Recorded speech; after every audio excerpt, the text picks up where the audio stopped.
Pues el debate del plurilingüismo en la Comunidad Valenciana nace prácticamente hace 10 años, cuando por primera vez el expresidente de la Generalitat, Francisco Camps, plantea que educación para la ciudadanía se dé en inglés. Entonces era la primera vez que se habla de que una lengua extranjera como el inglés pueda ser lengua vehicular más allá de las oficiales como el castellano o el valenciano. Aquello fue muy polémico, tuvo a toda la izquierda en contra, una parte de la escuela pública. Luego aquello naufragó en los tribunales porque se quiso hacer de una manera que, bueno, en la clase, claro, como los profesores no estaban formados, que, digamos, el tutor de la asignatura tuviese al mismo tiempo a una especie de asistente o de traductor que le fuese, bueno, aquello fue un poco un despropósito que no se llegó a aplicar de manera, digamos, perdurable ni nada. Pero bueno, aquello sirvió para introducir el debate, como digo, de que una lengua vehicular o sea, que una lengua extranjera pudiese ser lengua vehicular en la enseñanza. Después de eso, el exconseller del PP también, Alejandro Fondemora, plantea por primera vez un plurilingüismo, digamos, más global, en el sentido de que, más allá de una asignatura, el inglés tiene que ser lengua vehicular en parte de las asignaturas no lingüísticas.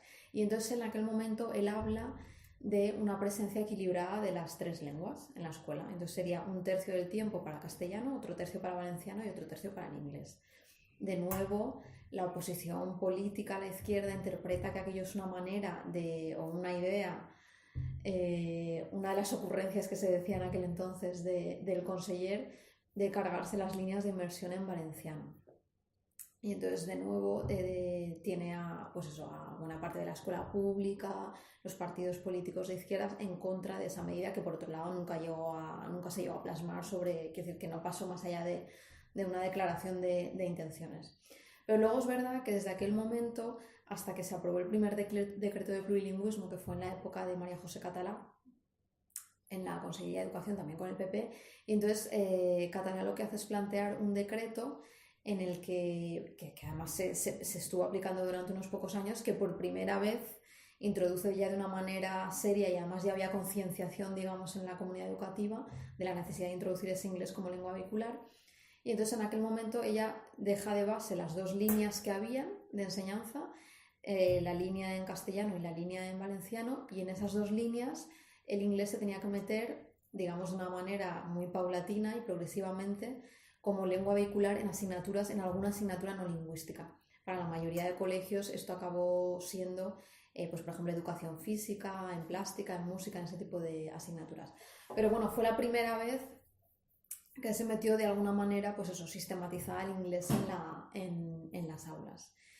Y entonces ese fue el modelo del PP, es decir, las dos líneas con un poquito de inglés. Y entonces ahora lo que planteó el gobierno del Botanic fue un modelo con un decreto que ya se ha derogado, digamos, de modelo único. Es decir, con el PP convivían esas dos líneas en un centro, por ejemplo, y ahora el nuevo gobierno lo que planteó es de, bueno, un colegio, no una línea, sino un único proyecto lingüístico, de manera que no puedan estar escolarizados en un mismo centro en diferentes programas lingüísticos. Y entonces se supone que cada colegio, cada centro, a través del consejo escolar, tenía que elegir uno de los niveles, o sea, desde un básico hasta un avanzado, a más nivel, más valenciano y más inglés. Esto, como digamos que incentivaba la enseñanza en valenciano, en el sentido de que al principio se decía que a más valenciano podías incorporar más inglés y sobre todo certificar oficialmente el inglés, el valenciano y todo eso, cosa que no podían hacer los niveles básicos.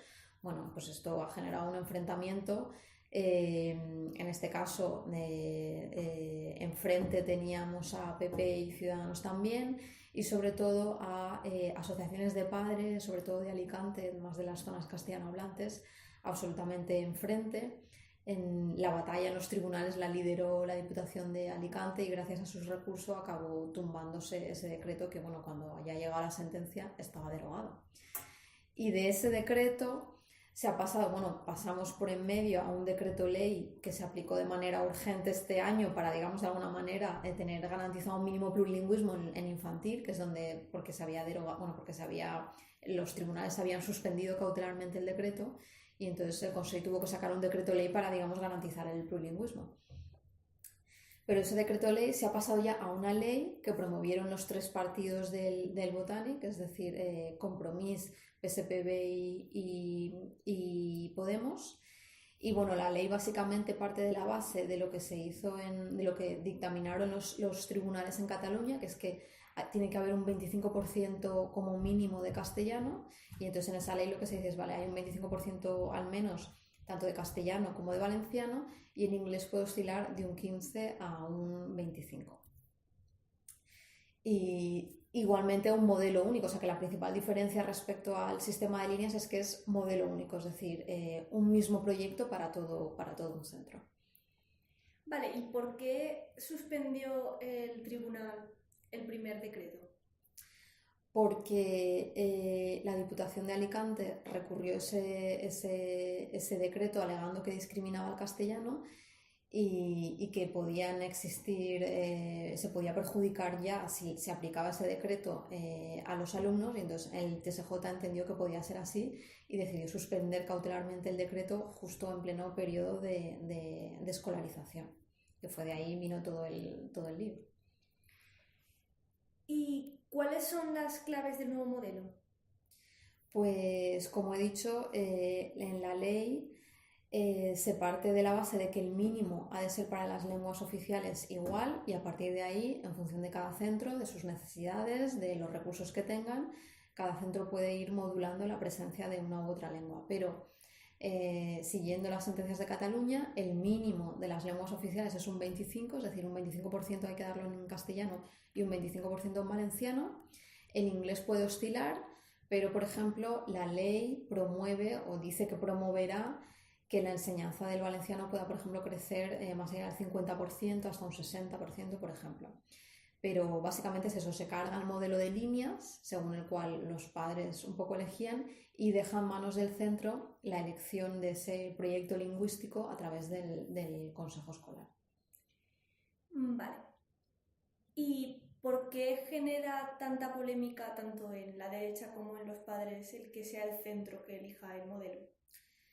Porque, bueno, nunca ha habido un consenso político ni social en torno al cual debe ser el modelo plurilingüe para la escuela valenciana. Creo que eso es lo que hemos vivido a lo largo de esta década. Pero bueno, el argumento básicamente de la derecha en este caso y de parte de los profesores de los padres de la concertada, sobre todo, que son los que más se han movilizado, es que los padres tienen derecho a elegir la lengua de enseñanza para sus hijos, y a partir de este derecho han de ser los padres quienes puedan elegir entre línea en valenciano o enseñanza en valenciano o enseñanza en castellano, y no el propio colegio. Y a partir de ahí entienden que el tener que meter asignaturas en valenciano pues va contra lo que ellos consideran que es un derecho de no tener que dar enseñanza obligatoriamente en valenciano más allá de la asignatura obligatoria de valenciano. ¿Y esta ley se aplica a centros públicos, privados y concertados? Afecta a públicos y concertados. ¿Y puede afectar la polémica del plurilingüismo, a tu juicio, en las elecciones del 2019? Pues sin duda sí, porque el tema del plurilingüismo, claro, es un tema que afecta a lo que es la escuela, el sistema educativo, y claro, hay que tener en cuenta que son miles y miles de padres los que están involucrados en este tema. Entonces, realmente son muchos votantes, y los temas educativos mueven mucho, generan mucha opinión pública, y es verdad que bueno, uno de los mayores frentes que ha tenido con los que lidiar este gobierno es precisamente en el área educativa. Hubo mucha oposición al tema de la concertada, de la misma manera que lo hay ahora con el tema del plurilingüismo. Y vale, respecto al requisito lingüístico, ¿es ahora indispensable el valenciano para acceder a un empleo público en todo el territorio, en toda la comunidad?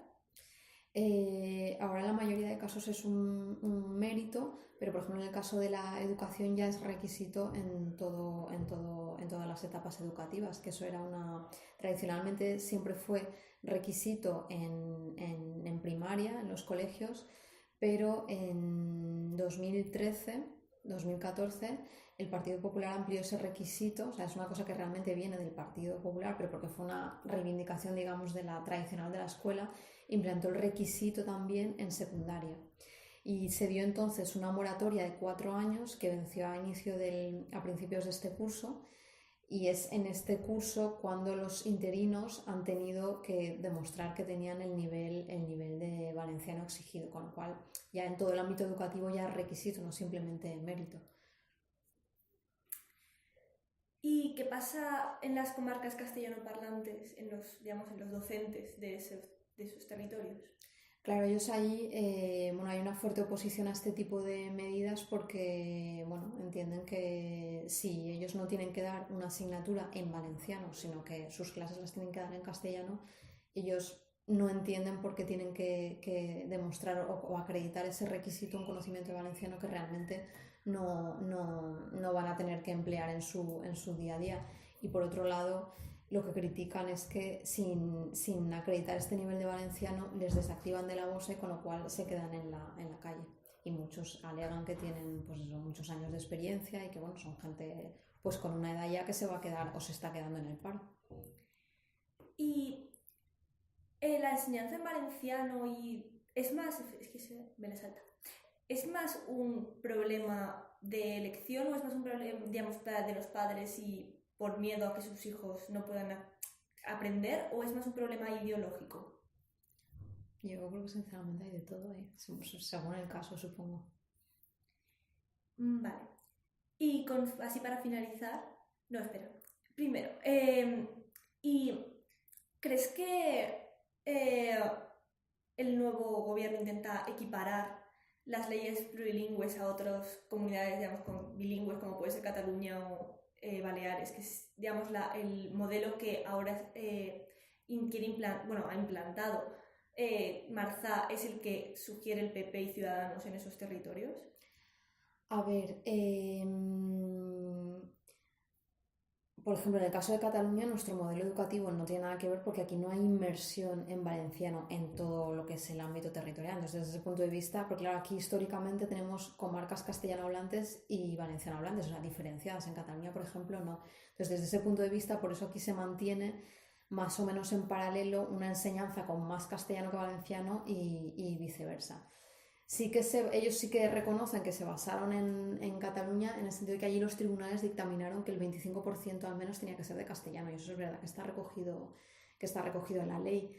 Lo que se parece o que hay una similitud, que yo sobre eso he escrito algo, es que el PP realmente, aunque acabó en un sistema de líneas diferenciadas, el planteamiento al que ellos entienden que el planteamiento al cual hay que aspirar es lo que decía Font-de-Mora. Lo que pasa que, claro, no para implantar, digamos, a lo loco y de repente, sino que habría que haber una transición, pero que el modelo ideal sería un modelo único en el que hubiese un reparto equilibrado de las 3 lenguas. Desde ese punto de vista tiene una similitud con lo que ahora plantea el Botànic en su ley, en el sentido de que tú estás planteando también un modelo único, pero en el que oscilan los porcentajes de la presencia de cada lengua. Claro, si tú le preguntas al conseller, te dice que su modelo no tiene nada que ver con el de Font-de-Mora, porque el de Font-de-Mora era estanco, es decir, tú tienes tus porcentajes y digamos que el de ahora, los porcentajes oscilan más en función de las necesidades o de los recursos del centro. Es decir, si yo estoy en una zona valenciano hablante y tengo profesores que pueden dar todos en clases en valenciano, pues yo opto por un mayor nivel de valenciano y digamos que dejo el castellano a nivel residual y viceversa. Es decir, que dentro de un modelo único, de un proyecto lingüístico de centro único para todos los alumnos del centro, en función de los centros la presencia de las lenguas varía. Mientras que el PP habló como modelo ideal, aspira y tal, de una presencia equilibrada más o menos de las 3 lenguas en todas las escuelas. Vale, bueno, voy a poner esto. Vale, la última pregunta. ¿Y consideras que estas leyes son la manera adecuada de hacer calar el valenciano en la población o pueden conseguir que realmente una inmersión lingüística, que sería, digamos, el objetivo? A ver, para un mayor dominio del valenciano por parte de la población, desde luego la escuela es un factor importante, pero bueno, por ejemplo, este gobierno siempre ha dicho que digamos que el valenciano, para ampliar la base social del valenciano, no solo hay que actuar a través de la escuela, sino por ejemplo el tema de los medios de comunicación también son muy importantes. Entonces no todo puede quedarse recluido a la escuela. Y de hecho este gobierno está incidiendo también en el aspecto de, bueno, de la administración, de los funcionarios, con el requisito lingüístico, por ejemplo, intentando ponerlo para los funcionarios. O sea que no solo el único ámbito de actuación por el que se está optando es la escuela.